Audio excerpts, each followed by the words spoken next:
Another tough night had come upon the Brotherhood of Knights as the air was becoming freezing cold and the blizzard made it impossible to see through. As they were looking for shelter, they came across a huge cave.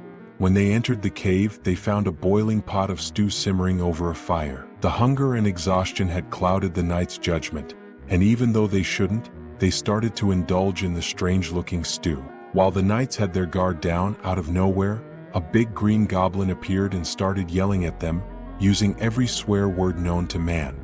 As the green strange thing started to calm down, he was telling the knights that this was his special stew recipe he had been perfecting for years.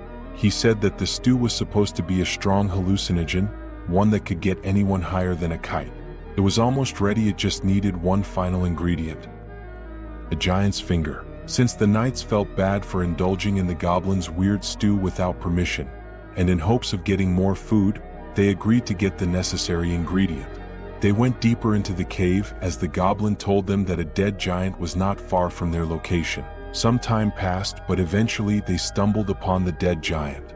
Just as they were getting ready to remove the dead giant's finger, a huge head appeared next to them. This was another giant, and this one was alive, unfortunately.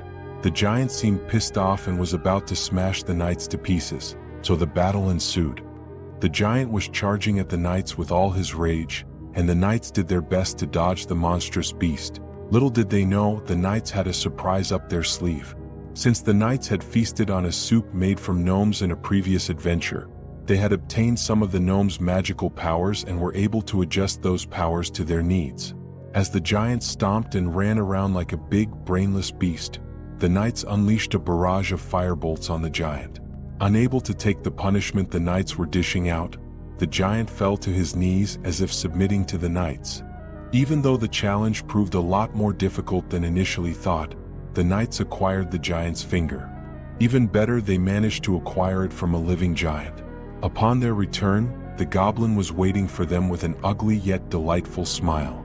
As the knights presented him with the finger, the goblin proceeded to add it to the stew. After the goblin's invitation, the knights gathered around the stew pot and indulged. As the stew's hallucinogenic properties took hold, the knights began to feel very tired, and so they huddled against the cave's wall. As their minds started to grow foggy and their eyes began to shut, a weird sense of warmth and peace started to engulf them as they fell asleep, while the weird green thing stared at them with a sinister yet pleasant smile.